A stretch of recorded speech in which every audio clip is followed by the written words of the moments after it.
Olá, eu sou Ademir Militão e está começando o programa Direto ao Ponto. À minha direita está Marcelo Dias, dirigente nacional do Movimento Negro Unificado. À minha esquerda está Pastor Isaías e, na ponta, o jornalista, escritor e psicólogo Nivaldo Pereira. Hoje nós vamos fazer um pequeno debate sobre conscientização racial, igualdade racial. Vamos para um pequeno intervalo e voltamos em seguida. Quero agradecer a presença de Marcelo Dias, o pastor Isaías e o jornalista Nivaldo Pereira por participarem desse programa, aceitarem o convite. E creio que esse tema é bastante produtivo, bem contundente, E vai ser muito bom para até esmiuçar para os telespectadores que estão em casa, que muitos pensam que não existe essa questão de igualdade social, igualdade racial, que o negro está esquecido, enfim. Eu vou deixar para que vocês falem um pouquinho, dentro da expertise de cada um.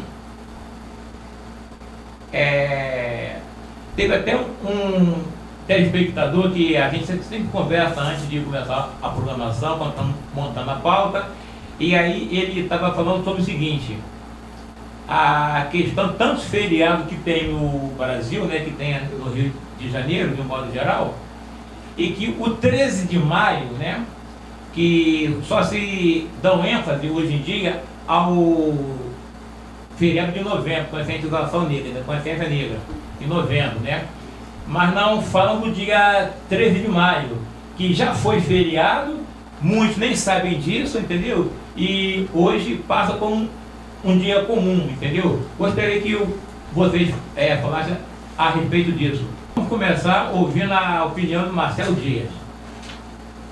Boa noite, é um prazer estar aqui com vocês, uma honra, agradeço o convite e quero dizer que essa questão do feriado, ela é muito debatida, ela é muito combatida também por um setor da sociedade que não se preocupa com uma imensa quantidade de feriados religiosos que tem no nosso país, Semana Santa, Natal e outros, feriado no Carnaval, mas que se incomoda com um feriado dedicado a uma população que representa a maioria desse país, de acordo com o IBGE, que é a população negra. Então, o feriado de 20 de novembro foi uma conquista da comunidade negra, do movimento negro, que é uma homenagem àqueles que deram a sua vida contra o sistema escravocrata que imperou por 350 anos no nosso país. Nós, do Movimento Negro Unificados, não consideramos o 13 de maio como uma data importante para a nossa população, porque nós discordamos que houve uma libertação do negro nesse país. Em primeiro lugar, nós temos que dizer para a população que somente 10% dos negros eram escravos em 13 de maio de 1888. A maioria já eram libertos por viver em quilombos, através da alforria e através de uma série de mecanismos que fez com que a maioria da população negra não fosse mais cativa em 1888. E o 13 de maio, ele libertou os negros juridicamente, mas continuou mantendo a nossa população socialmente marginalizada e excluída. Porque nós éramos aqueles que construiu com a sua mão de obra, com seu sangue e seu suor, esse país. Nós éramos cantores, nós éramos ourives, nós trabalhávamos na terra, nós éramos mineiros, toda a produção era feita pelo negro.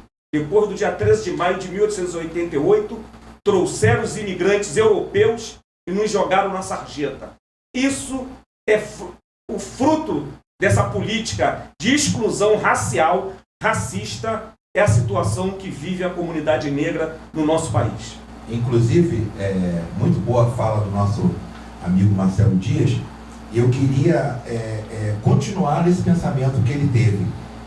Na realidade, não foram escravos que vieram do continente africano, foram livres que foram escravizados pelos europeus.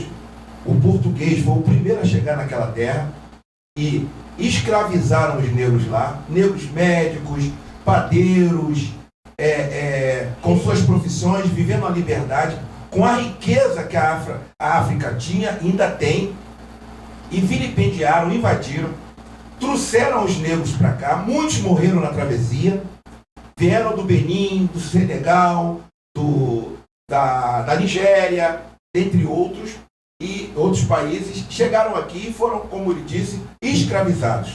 E a princesa Isabel, em todo esse contexto, como foi dito pelo nosso amigo Marcelo, ela foi, na realidade, obrigada a fazer essa libertação, entre aspas. Por quê? A maioria dos negros já estavam nos quilombos esse que existia água, a água era filtrada, coisa que na cidade não existia, porque o negro tinha essa cultura já da África, saneamento básico dentro dos quilombos, e são mais de 1000 quilombos que já existiam no Brasil.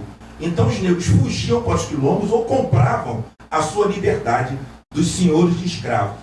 E a Inglaterra foi um dos países que liderou, através de vários encontros, um levante contra o Brasil para que o Brasil libertasse os negros. E essa frase que nós vemos hoje, para o inglês ver, foi o que a princesa Isabel fez. Ela, por imposição de negócios que existiam com os países da Europa, ela foi obrigada a libertar 10% dos escravos doentes e velhos que estavam nas fazendas sofrendo. Então, por isso que nós que temos uma consciência negra, não fomos politizados, não fomos enredados por falácias brancas. Nós acreditamos que não podemos honrar uma mulher branca que nada fez pela nossa causa. Diante das colocações que nos precederam, nós vamos observando a diversidade do conhecimento, inclusive a consciência da natureza humana, não consciência negra, e enaltecer a princesa Isabel de ser branca, todos os benefícios que uma sociedade tem de uma pessoa, do ser humano, para o outro ser humano, independente da cor. Ora, quando se fala aqui que os negros, foram abolidos por pressão da Inglaterra, nós poderíamos contar aqui várias histórias que a Inglaterra não pensou no negro, na libertação. Ela pensava no seu negócio comercial, que era vender o maquinário. Essa é uma história que poucas pessoas sabem. Eu tenho aqui um documento, e se as pessoas quiserem, procurem, a carta que a princesa Isabel escrevera, porque a Inglaterra forçou, inclusive, a falência de Visconde de Moá. Porque o Visconde de Moá era um abolicionista que ele empregava os negros e dava uma exceção ao país. E a Inglaterra não queria isso.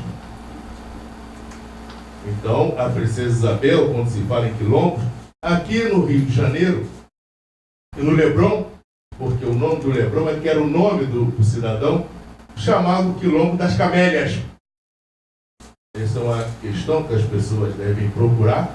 E quem dava apoio ao Quilombo das Camélias era a princesa Isabel. Era da proteção da princesa Isabel, o Quilombo das Camélias, que hoje é o bairro Leblon, porque ficou com o nome do dono. Eu tenho toda a documentação aqui, inclusive. Então, a gente, quando fala da princesa Isabel, esquece a história. Por exemplo, do saneamento que foi falado aqui, dos quilombos, quem trouxe o saneamento água para os municípios do Rio de Janeiro foi o negro, André Rebouças, engenheiro André Rebouças. Poxa, que nós não conhecemos as figuras negras que louvaram o trabalho para o nosso país. André Rebouças foi que levou água encanada para Nova Iguaçu e para o município do Rio de Janeiro. André Rebouças, que era um abolicionista. Então, nós, nessa questão do movimento que está se falando aqui, das causas negras, nós temos que olhar essa história, porque Portugal foi o primeiro país no mundo desde 1700 e pouco, já tinha abolido a escravidão. Foi o primeiro país do mundo, Portugal, que aboliu a escravidão. Primeiro, os negros que vieram, a nossa historiadora está ali me olhando com surpresa, ela desconhece isso. Ela desconhece, eu tenho aqui a documentação toda. Então é o seguinte, quando Dom João veio para o Brasil, os negros que vieram na corte eram livres. Eram livres. Ora, nós poderíamos, eu estava até conversando antes, as figuras negras que enalteceram esse país. A primeira escola de música do Brasil foi um negro aqui no município do Rio de Janeiro. Foi aquele que viera na corte. José Maurício. O padre José Maurício, negro.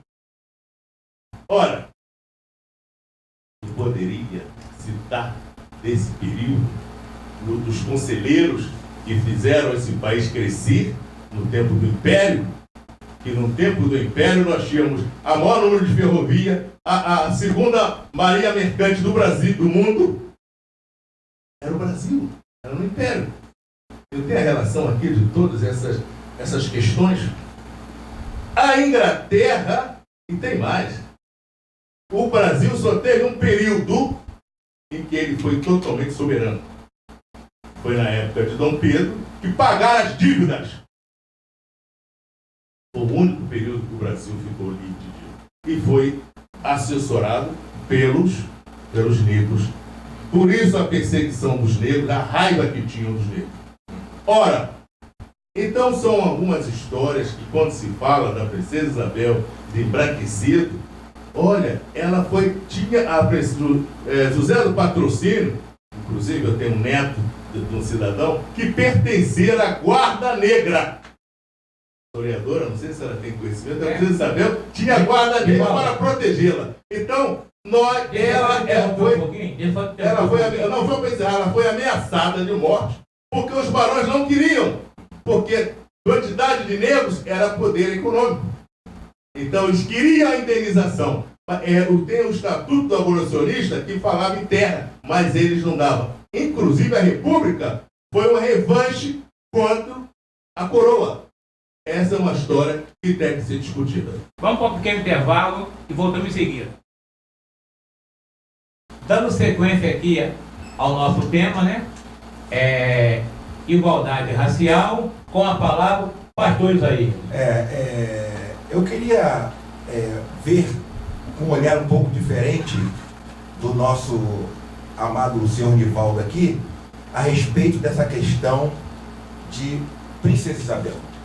Eu vejo de maneira contrária essa bondade que muitos dizem que ela teve, porque em 1887, o nosso general Deodoro da Fonseca, presidente do Clube Militar, depois que os negros morreram na Guerra do Paraguai, que foram obrigados, que ninguém queria ir, ganharam a Guerra do Paraguai, e etc., ele manda uma carta pequena para a Princesa Isabel, ele se nega a prender escravos, ele se nega a isso. E ele manda assim, impossível, senhora, esmagar a alma humana que quer ser livre. Então, em 1887, um ano antes dela, obrigada pela Inglaterra e outros países europeus. Eu não quero saber se tinha questão de negócio, de maquinário, até porque os empresários fazendeiros brasileiros que estavam preocupados em perder mão de obra. Tanto que o Brasil aluga na Europa navios e trazem para cá suíços, belgas, alemãos, italianos, para chegarem aqui, ganharem terras e trabalharem e serem a mão de obra das empresas aqui, das indústrias, fazendo com que o negro ficasse ao relento, jogado nas sarjetas, tomando cachaça e com a sua dignidade destruída como é até hoje. Então, essa Princesa Isabel que pintam, que muitas mentes que foram colonizadas pensam, não é a que nós queremos que seja representada no 13 de maio. Porque os brancos foram trazidos para cá e deram terra em Friburgo, Petrópolis, Florianópolis, Macaé, Barra da Tijuca, ganharam terras, enquanto nós negros que construímos com nossas mãos, nossos braços, essa nação, fomos jogados ao relento. Então, eu vejo de maneira frontalmente contra o meu amado amigo Nivaldo aqui, que eu respeito muito. Marcelo. Eu acho que o nosso pastor Isaías já deu um pontapé inicial sobre essa questão da exaltação do 13 de maio e da Princesa Isabel. O Brasil foi o último país das Américas a fazer a libertação. É verdade que existia uma revolução industrial na Inglaterra. É verdade que a Inglaterra queria vender o seu maquinário e o sistema escravagista nas Américas impedia o desenvolvimento industrial da Inglaterra e dos países europeus. E isso pressionou o Brasil, os Estados Unidos e os países das três Américas, América do Norte, América Central e América do Sul, Exatamente. a fazer a abolição sob pressão da Inglaterra. Isso é história. Isso é história. Nós não podemos negar a história. Agora, a colônia, os colonizadores, queriam manter o processo escravocrata. Por isso que houve um tratado que proibiu a escravidão africana no Brasil. Proibiu a vinda dos africanos para ser escravizados no Brasil. E mesmo assim, a coroa portuguesa no Brasil continuou traficando a vinda de africanos. Então não foi nenhuma benese. A abolição se deu fruto da luta quilombola, a rebelião dos ex-escravos, de seres humanos escravizados. Exatamente. Se deu através da luta de Luiz Gama, filho de Luiz Amaim, que alforriou mais de 1000 escravizados, dos abolicionistas negros e brancos que se uniram para lutar contra o sistema escravocrata e colocou a coroa em xeque. Colocou a Princesa Isabel, Dom Pedro, em xeque. Então não foi nenhuma benese, foi fruto de pressão, foi fruto de uma conjugação de fatores. Pressão da Inglaterra, o avanço dos quilombos, milhares e milhares de quilombos em todo o Brasil, o medo de uma revolução negra no Brasil, como aconteceu no Haiti, o segundo país a conquistar a abolição, a sua libertação, foi um país 100% negro, o Haiti. O primeiro foi os Estados Unidos, depois foi o Haiti. Então, só em 1888, o Brasil foi o último. Então, não há nenhuma benese. Por isso, nós não exaltamos o 13 de maio. Nós não devemos nada ao 13 de maio. Nós saudamos o 20 de novembro, que é o símbolo da luta de libertação do povo negro no nosso país. Finalizando, eu quero dizer que 350 anos de escravidão e 131 anos de república nos deixou um legado que a gente vê aqui no bairro da Penha, no Complexo do Alemão, no Juramento, na Rocinha, que é um legado de miséria e exclusão social e racial da população negra. Amigo Marcelo, eu queria continuar com esse seu raciocínio muito coerente, que eu concordo piamente. Porque em 1845, a Inglaterra, indignada com a posição do Brasil, 45 que eu estou falando, ela determina uma lei que todo navio que passar pela costa da Inglaterra com escravos, ela vai prender os navios. Muito antes de 88. Exatamente. E quando o Brasil, o Estado brasileiro, contrata navios para trazer brancos para o Brasil, dando terras, como eu falei aqui, eles chegam aqui e existe um processo engendrado pela elite brasileira chamado eugenia. Porque nós, nas ruas, na população, éramos o maior número de pessoas, eram mais negros do que branco. Então as autoridades da época decidiram criar uma questão científica chamada eugenia. Eugenia para fazer o embranquecimento da população brasileira. E o Estado brasileiro, através de um decreto, muita gente não sabe disso, pesquise, dê um Google, fez uma lei proibindo negros de estudar, trabalhar e ser atendido pela rede pública de saúde. Você sabia disso? Que nós fomos proibidos por esse Estado brasileiro de ser atendido pela rede pública de saúde, de estudar e de trabalhar por um período da nossa história? Então, a causa dessa disparidade, a causa de hoje nós termos um número ínfimo de médicos e um número exacerbado de garis, respeitando os garis que eu amo tanto, parece até que o negro não é, a representatividade do médico negro é ínfima. E uma criança negra, quando chega no consultório, você fala pro seu netinho, pergunta aí, você que é negro, pro seu netinho que é negro, filho, o que você quer ser quando crescer? Ele não vai dizer que quer ser médico, porque todos os pediatras que ele foi atendido, eu posso colocar, foram brancos. Raras vezes você, mãe, você, pai, se deparou com um pediatra negro. Sabe por quê? Não é porque os negros querem fumar maconha e querem se prostituir, querem tomar cachaça, não. Porque foi instituída uma política, muitos anos atrás, para que nós, negros e pardos, fôssemos subjugados e nos tornasse, entre aspas, a sub-raça. Tem um detalhe que foi colocado, que os Estados Unidos teria sido o primeiro país na questão da abolição. Foi Portugal. Portugal foi o primeiro país do mundo que fez a abolição da escravatura. Então veja, essas colocações é que embolam o raciocínio até desde o grande movimento negro. Não pesquisar essa realidade.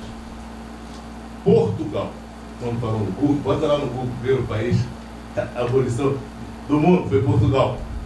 Então, para contestar, a gente deve usar do fundamento da história, como nosso amigo Marcelo Dias falou, a gente não pode negar esse fato da história que a Inglaterra desejava. E a questão do negro não estudar está na Constituição de 1824. Né? A Constituição de 1824. O grande embate que tinha o Império era o Congresso, principalmente o Senado.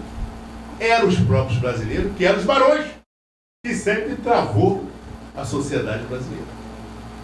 Quando se fala os abolicionistas, por isso que eu falei de André Rebouça, que era um abolicionista, e era ligado à família imperial. Nós temos que ver que a grande plantação da agricultura, da lavoura canavieira, ou a expansão agrícola do país, deve-se ao negro. Nós temos que colocar isso. Nós não esquecemos desses valores. Os abolicionistas, na sua maioria, eram negros intelectuais, como Machado de Assis, e o número. O negro naquela época tinha um potencial enorme. Quando instaurou a República, veja só, aí depois é que veio os governos, outros, primeiro decreto reconhecendo, foi ao 13 de maio, em 1890, decretou o feriado, isso na República, governo provisório, 13 de maio, feriado nacional, 1890. Quando chegou em 1930, Getúlio revoga o feriado de 13 de maio, feriado nacional. A questão que está se falando de os negros estarem na rua abandonando foi a época do Getúlio, que perseguiu todas as lideranças negras, porque os negros estavam todos eles articulados em todo o país. Os negros estavam com uma ascensão. Todas as escolas de samba eram negros os presidentes. Os capoeiristas foram presos, chamado as prisões de Getúlio. Getúlio exterminou todas as lideranças negras. Inclusive, eu cito que o Universo Desencanto, que todo mundo fala, né? Manuel Jacinto, ele tinha na região do Meia um centro. E ele fora perseguido por Getúlio. E ele aí teve que mudar, não, aqui depois de baixar, não, o nosso é o eu superior, é o ser racional. Ele teve que mudar e aí passou a escrever o ser racional, o Universo Desencanto. porque ele era perseguido por Getúlio.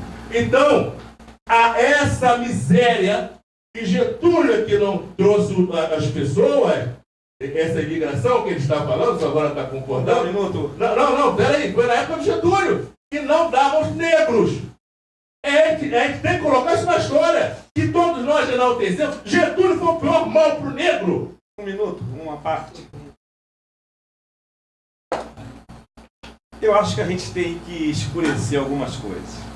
Enaltecer que Portugal foi o primeiro país a abolir a escravidão, o que isso ajudou o negro no Brasil? O que isso ajudou o negro no Brasil? Nada. Portugal e a corte portuguesa manteve a escravidão no Brasil e nós fomos o último país. O que é a abolição de Portugal? Eu não estou entendendo. Exaltar a abolição de Portugal. O primeiro país português, mas o último a libertar os negros nas Américas. Segundo, jogar a responsabilidade da miséria do negro em Getúlio Vargas, eu acho que isso é falta de conhecimento histórico, com todo respeito ao jornalista. Com todo respeito. Como disse aqui o pastor Isaías, houve uma guerra, chamada Guerra do Paraguai, onde 3 exércitos negros, uruguaio, argentino e brasileiro, 3 exércitos negros, 95% da tropa negra e 5% da cúpula branca. Esses 3 exércitos negros foram destruir um país indígena. Então, o tempo terminou, mas eu gostaria de, num próximo tempo, trabalhar essa questão da Guerra do Paraguai e da chibata, que foi em 1910. Getúlio Vargas não era governante em 1910. Então, é uma distorção da história falar que Getúlio Vargas é tão responsável pela situação do negro como todos os dirigentes e todos os presidentes que existem nesse país. Nós vamos para um pequeno intervalo e voltamos em seguida. O tema está bom, o tema está gostoso. Voltamos do nosso apoio cultural ao programa Direto ao Ponto, com o debate, com o tema Igualdade Racial. Eu gostaria aqui de me dirigir a palavra aqui ao nosso ilustre Marcelo Dias, sobre uma questão que a gente vê que só dá para inglês ver, né? Essa, infelizmente, é a realidade. Essa é a minha sincera opinião. Todos são iguais perante a lei. Mas não é isso que a gente vê na sociedade, no mundo inteiro. A gente vê que nem todos são iguais. Tá entendendo? Então, o que acontece? Eu acho que o poder público, de modo geral, os senadores, deputados, o presidente, tem que ter um decreto, alguma coisa, para que realmente, ou até mesmo uma pressão maciça do movimento negro, né, de modo geral, para que realmente fosse feito essa questão de prevalecer o artigo 5º da Constituição brasileira. Todos são iguais perante a lei. E a gente sabe que não somos. Por isso que existe cota para isso, cota para aquilo, entendeu? Tem que estipular um mínimo de número de participantes negros, entendeu? Em todo segmento, em todo movimento público, né? Trabalho público, alguma coisa assim, de fato. E que alguma coisa tem que ser feita e com urgência. Gostaria de começar ouvindo aqui o nosso amigo Marcelo Dias. A Constituição brasileira e as leis estabelecem uma igualdade formal. A Constituição diz que todos somos iguais perante a lei. Só que existe uma igualdade que nós, advogados, chamamos de igualdade material. Existe a igualdade formal na letra fria da Constituição e das leis infraconstitucionais, mas não existe uma igualdade material. Veja aonde moram os brancos no Rio de Janeiro e veja aonde moram os negros. A maioria dos negros moram em favelas, na Baixada, na Zona Oeste, na periferia. Ah, mas na favela também tem brancos. Sim, tem brancos. Minoria. Brancos, pobres. No Leblon, a maioria, Ipanema, a maioria de brancos. Os negros moram nas favelas. Então existe uma igualdade formal, mas não existe uma igualdade material. É isso que a gente precisa. Muita gente diz que é contra as cotas. Mas eu pergunto para vocês sabem quantos jovens negros entraram na universidade desde o dia 16, é o primeiro dia após a abolição, é o primeiro dia após a proclamação da República. De 1889 até 2002, 31 de dezembro de 2002, quando o presidente Fernando Henrique saiu da presidência, entrou menos estudantes negros nas universidades do que do dia 1º de janeiro de 2003, quando o presidente Lula assumiu, até abril de 2016, quando houve o golpe parlamentar nesse país. Foram mais de 150 mil estudantes negros que entrou nas universidades nesses 13 anos. Mas cotas é importante? Claro que é importante. Sempre houve cota nesse país. Sempre houve cotas a favor dos brancos. Teve cotas da terra. Os imigrantes chegaram aqui e ganharam terra. Os japoneses chegaram aqui e ganharam terra. E nós fomos expulsos das terras. As universidades eram para brancos. Cotas 100% para brancos. A cota, a lei do boi. A lei do boi. Vocês sabem o que é a lei do boi? Pesquisa a lei do boi. Cotas 100% para o filho dos latifundiários estudar nas escolas Universidades federais de medicina e de agricultura. Nós temos latifundiário negro nesse país? Não temos. Então, antes de falar contra a cota, veja as estatísticas. Por isso, existe uma igualdade formal que precisa ser transformada em igualdade material. Dizem que o negro não vota em negro. Pessoal, estude. Está se debatendo no Congresso agora 3 bilhões do fundo eleitoral. 3 bilhões. Mais recursos para a eleição do ano que vem do que para as universidades. Para o saneamento, para a saúde que está em crise na cidade do Rio de Janeiro. Saiu uma pesquisa agora, que não foi feita pelo Movimento Negro, foi feita pela Folha de São Paulo. O recurso que vai para a eleição, a maioria vai para a candidata branca e para o candidato branco. Os candidatos negros ficam com uma minoria. Então não venha com esse papo de que negro não vota em negro. Coloca 5 milhões na mão de um negro para ver se ele não se elege. Agora, os brancos têm 5 milhões, têm 10 milhões e chega nas comunidades carentes, comprando as comunidades com promessa e depois desaparecem. Qual é o recurso financeiro que o candidato negro tem para se eleger? Então, antes de falar que negro não vota em negro, saiba que nas comunidades carentes, na época da eleição, chega um monte de candidato rico aqui, prometendo mundos e fundos, se elege e desaparece. Qual é o candidato negro, o trabalhador negro, que tem condição de se candidatar em pé de igualdade com os candidatos brancos? Então não faça isso. Foi estabelecido, finalizando, para não extrapolar o tempo, eu gosto de cumprir o tempo, foi estabelecido há alguns anos atrás cotas para as mulheres nas eleições, 30%. A gente viu agora em Minas, num estado lá do Nordeste, não vou falar o partido para não dizer que eu estou partidarizando o debate, o Ministério Público Federal, a Justiça Eleitoral, está investigando a fraude que foi cometida. Não cumprir a cota, pegou o dinheiro que era para as mulheres e investiu nos homens. E a mesma coisa com relação às candidaturas negras. Todos os partidos não investem na candidatura negra, investe nas candidaturas brancas, que a gente sabe que não é os candidatos que têm o controle do recurso para sua campanha, são as direções partidárias. E me diz, um partido no Brasil que tem uma mulher negra ou um homem negro presidente. Diz, são 30 partidos representados no Congresso.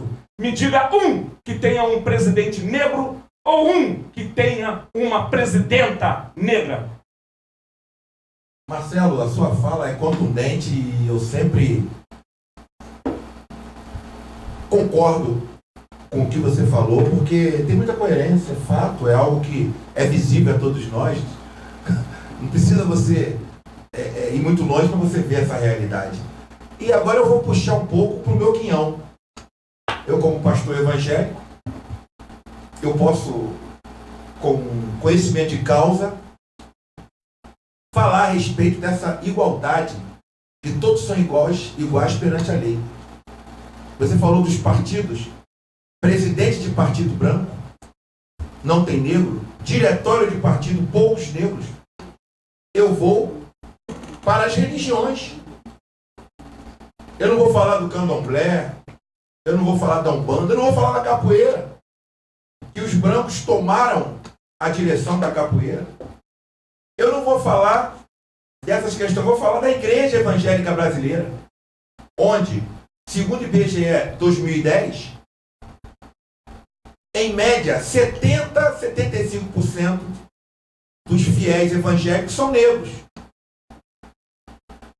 Cadê a liderança nacional de um negro nessas denominações evangélicas?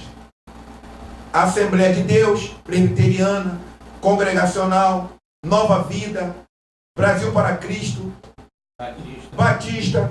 Não existe um líder negro na Igreja Evangélica Brasileira. Nas editoras, CPAD, Juerp e etc., você vai ver 99% são de brancos. Por quê? Tem um negro lá, que é aquele negro de estimação, como aquele que o presidente anda aqui no ombro. Tem que se ter um negro de estimação. Mas existem teólogos negros capacitados. Existem pastores negros com conhecimento primais. Mas o protestantismo no Brasil, ele é dominado por uma elite branca que não larga o osso e passa de pai para filho.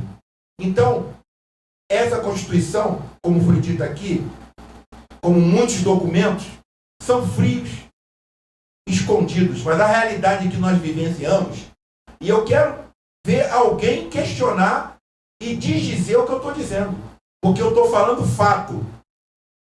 Você pode citar Valdomiro Santiago, que fundou a igreja tem uns dias atrás, Marco Gregório, que fundou a igreja tem uns dias atrás. Agora, as igrejas tradicionais brasileiras, e olha que nós somos 87% de negros que somos fiéis dessa igreja. Então, há sim um racismo institucionalizado e estrutural, um racismo vigente, real. Vê quem quer. Se não quiserem ver, a mente está colonizada, eu só lamento. Nivaldo. Eu achei interessante a citação que foi colocada, plausível, que foi aquele trabalho da educação, que é incontestável, do governo do Lula. Realmente, com um projeto, eu tive recentemente no Quilombo, lá em Minas, Quilombo de São José. Eu fui lá em Jacutinga, eu fui lá na fazenda Santa Clara, né, conhecer toda aquela região. E o único que se formou do Quilombo, ele foi fruto desse projeto. Realmente, é inquestionável esse trabalho que houve nesse aspecto. Então, o que nós observamos afirma aquilo que eu estava falando da Inglaterra, que é o poder econômico, que domina e mantém.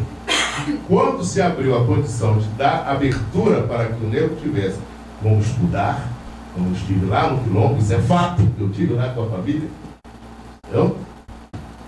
Conseguiu se formar.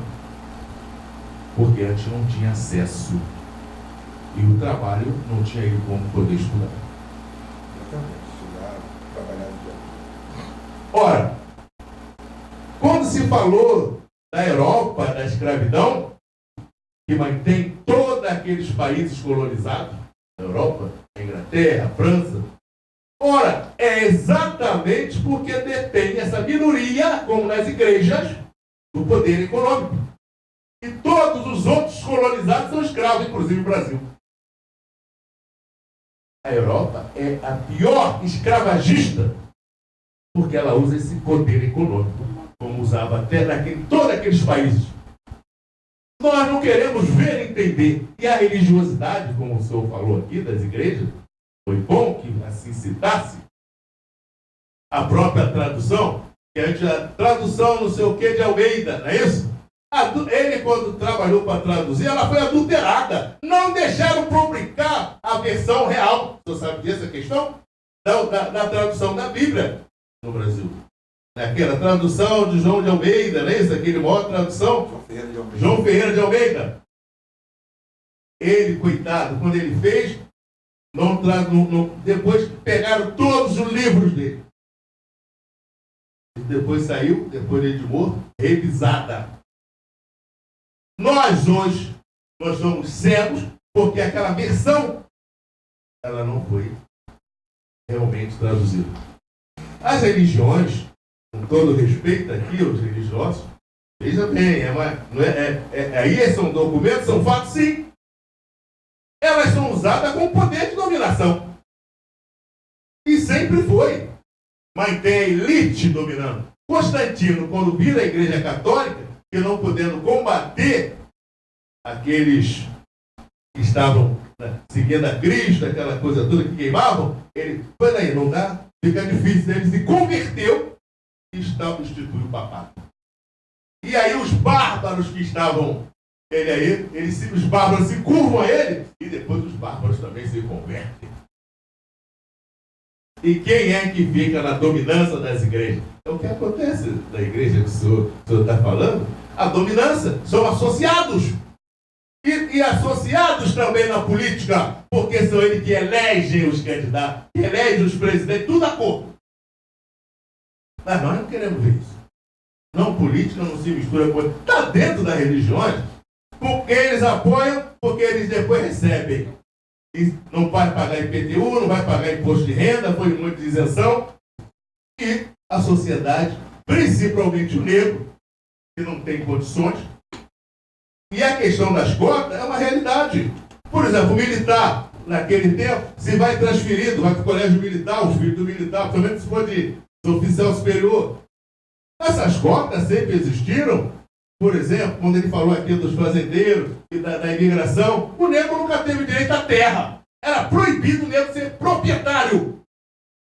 Negro era proibido ser proprietário. Está lá nos documentos, está lá na Constituição, naquela época. Então, nós temos que ver isto. Aí esse documento está lá escrito, documentado. Negro não podia ser proprietário de terras. Lógico, você vai ter algum negro latifundiário, se ele não podia ser proprietário, depois que instituiu essa legislação, todas essas questões. Então o negro foi sempre colocado pela sua condição financeira à revelia. Nós vamos para mais um intervalo e voltaremos com o bloco final desse programa. Voltamos no nosso intervalo, nosso apoio cultural. Para você que ligou a TV agora, sintonizou no canal agora, esse é o programa Direto ao Ponto. Estamos aqui fazendo um debate sobre igualdade social. À minha direita está Marcelo Dias, dirigente nacional do Movimento Negro Unificado. À minha esquerda, o pastor Isaías. E na ponta ali, o jornalista, escritor e psicólogo Nivaldo Pereira. Nós vamos agora para um tema, que é até um tema atual, gostaria até de começar pelo amigo Marcelo Dias. Queria saber de vocês aqui da mesa, se vocês também concordam, se, como o que disse recentemente o então Sérgio Camargo, né, que a escravidão ela foi benéfica para os negros. Marcelo. Sérgio Camargo foi indicado por esse governo para a presidência da Fundação Cultural Palmares. A Fundação Cultural Palmares foi criada pelo presidente José Sarney na década de 1980 e foi uma fundação criada para preservar a história do negro no Brasil, a cultura negra no Brasil. Não só o samba, o jongo, o maculelê, mas toda essas culturas, porque a gente não pode falar da cultura negra, são culturas, né? Elia de Itamaracá, lá no Recife, são o maracatu, muito forte em Minas. Então essa fundação foi criada para preservar a memória, a história negra no Brasil. Incentivar o teatro, o balé afro. E o governo coloca uma pessoa que diz que não tem racismo no Brasil. Um negro. Um negro que diz que a escravidão foi benéfica. Você anda nas ruas da cidade, nas ruas do bairro da Penha, e você vê quantas pessoas em situação de rua, doentes mentais, drogadas, alcoolizadas, todas negras, herdeiros da escravidão. Os ricaços que gastam 50 mil numa noite são herdeiros dos colonizadores, dos escravocratas. Então tem que ter política de reparação a essa população abandonada. Política de reparação. Então colocar um negro para dizer na presidência da Fundação Cultural Palmares, que diz que a escravidão foi benéfica para essa população marginalizada há 500 anos, que diz que tem que acabar com o feriado em homenagem ao Zumbi. Uns 10 feriados no Brasil, a maioria em homenagem à cultura e à tradição judaica cristã. Mas nós não podemos ter um em homenagem a 54% da população brasileira, que são os negros e negras, os pardos e mestiços e os pretos, como diz a nomenclatura do IBGE. Isso é uma afronta. Isso é chamar a militância negra para a guerra. Colocar uma mulher no Ministério das Mulheres que diz que não tem feminicídio, que diz que o feminismo é mimimi, é uma afronta. Esse governo quer desconstruir tudo. E eu aqui saúdo a Fundação Cultural Palmares, criada pelo José Sarney. Não foi pelo Fernando Henrique, não foi pelo Lula, não foi pela Dilma, foi pelo Sarney. Nós temos que preservar. Mas a repercussão foi tão grande, a grita foi tão grande, que ele não teve o prazer de sentar na cadeira. Porque a gente chama esses negros de capitães do mato. E eu quero dizer para aqueles que acham que houve escravidão na África, houve sim. Nós estudamos, finalizando, houve escravidão na África sim. Mas houve escravidão na Índia, estudem. Houve escravidão na China, na Ásia, e houve escravidão na Europa. Nunca ninguém ouviu falar em Espartaca, Atenas, a guerra de Espartaca com os atenienses. Os espartacos eram escravos, brancos escravos. Vejam a entrevista desse Laurentino, que escreveu uma trilogia sobre a escravidão. Ele foi na televisão agora e falou: todas as raças já foram escravas. A palavra escrava, finalizando de verdade, vem de eslavo. eslavo, um povo branco, europeu, de olhos claros, que foi escravizado pelos romanos. Então, como não teve escravidão na Europa? Escravidão teve tudo quanto é lugar. Agora, a escravidão no mundo, sabe o que acontecia? O escravo poderia ser integrado na tribo vitoriosa e vir a ser um dirigente. Só a escravidão europeia que transformou seres humanos em objetos, em pessoas que não tinham alma. Isso foi o que a escravidão europeia fez, instituir o racismo nas Américas e no mundo, coisa que nenhuma escravidão milenar de antigamente fez com os povos escravizados. Me perdoem passar um tempo.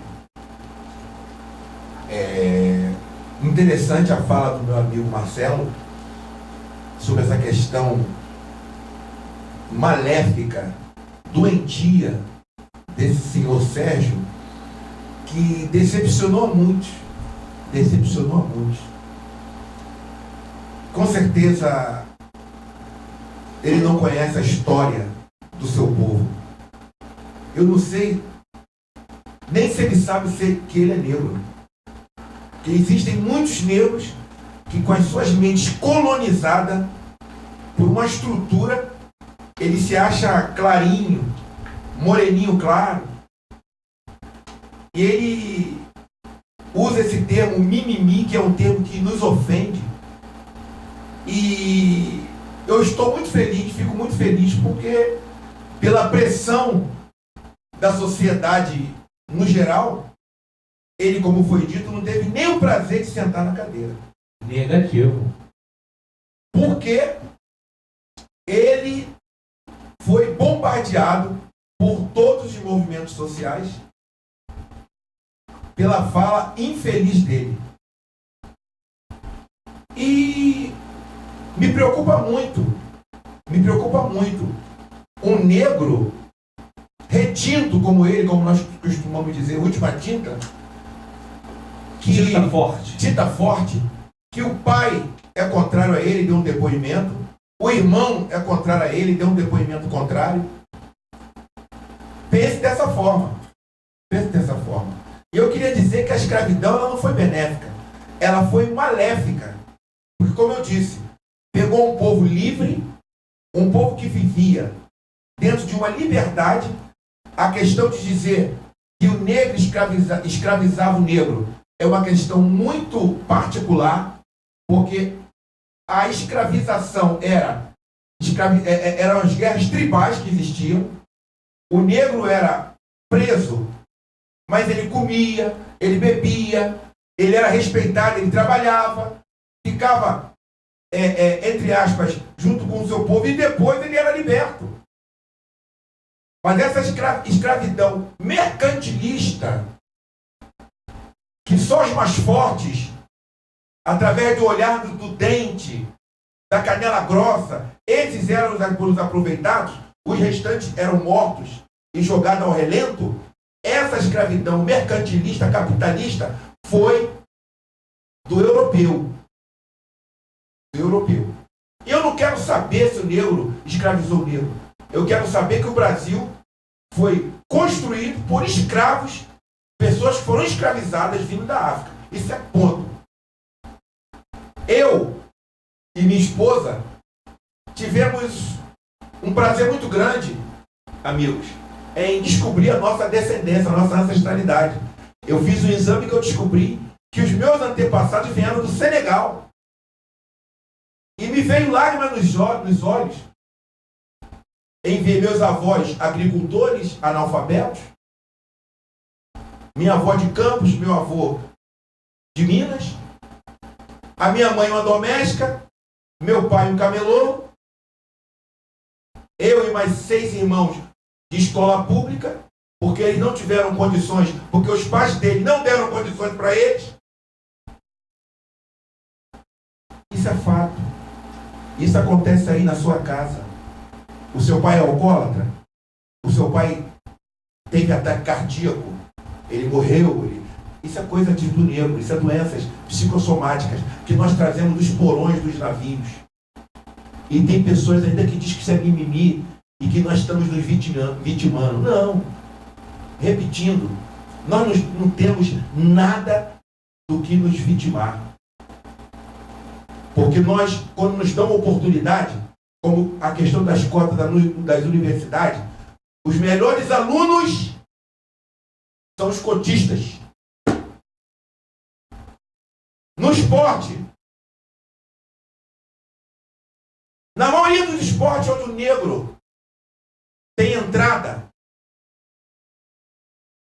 o negro sobrepõe. Isso é fato. Lewis Hamilton, Esporte de elite, que nenhum negro conseguiria entrar lá.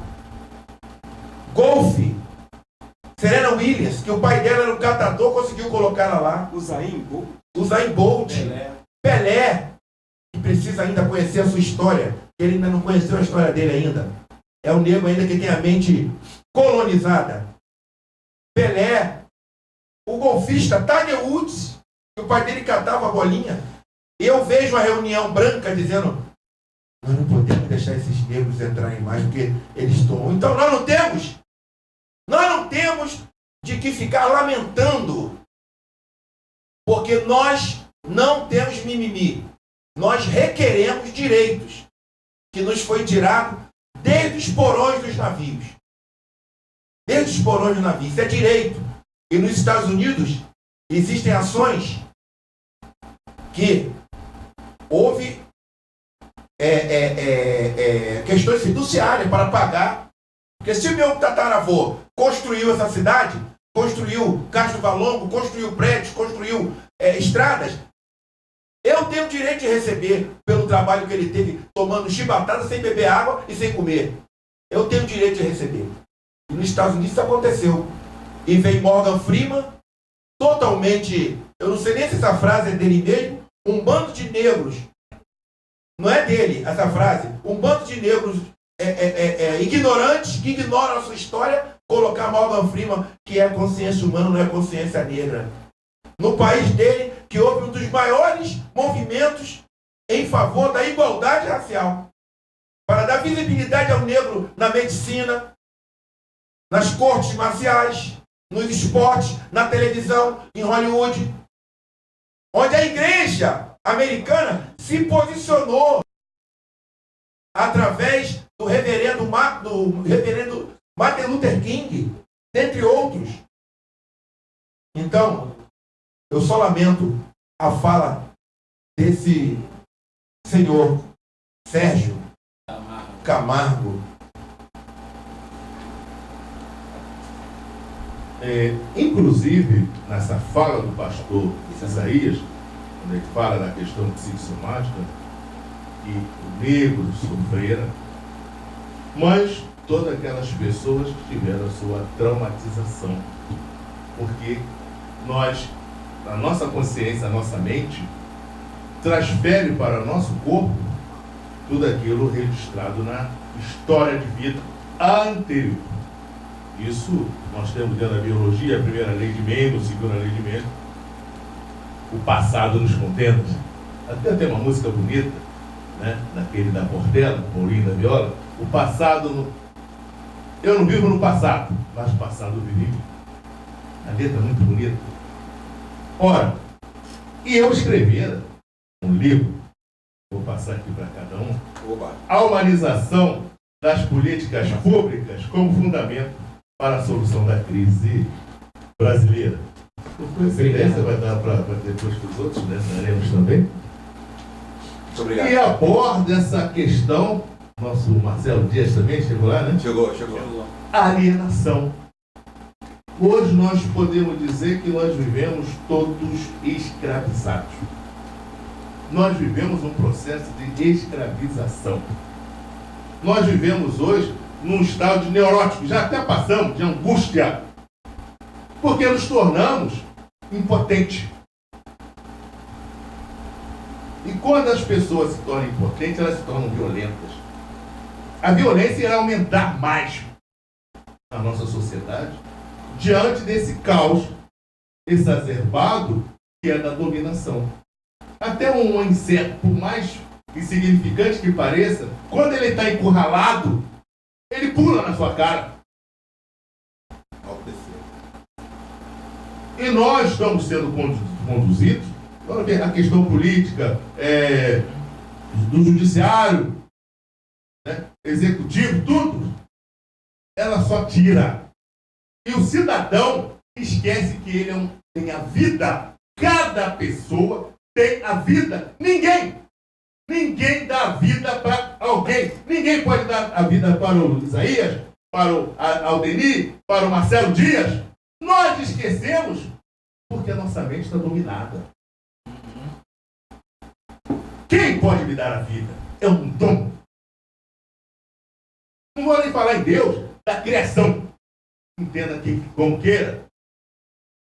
E nós temos um livre-arbítrio para desenvolver. Aqueles que atingem um conhecimento, uma cultura maior, seria dever social elevar o padrão da humanidade, para que todos assim possam usufruir o paraíso que é. Não existe falta de nada sobre a terra. Não existe falta. O que existe é má administração e o uso das coisas, tanto na natureza como públicas. Então, e nós temos que, aqui nesse questão, nós negros, que conseguimos um pouquinho de discernimento, seria fazer o seguinte: o que nós podemos fazer para elevar nossos irmãos, para que possa influenciar também nessa política. Eu não faço parte dos movimentos, mas sou negro, sou uma pessoa humana. Eu quero essa questão dessa política pública.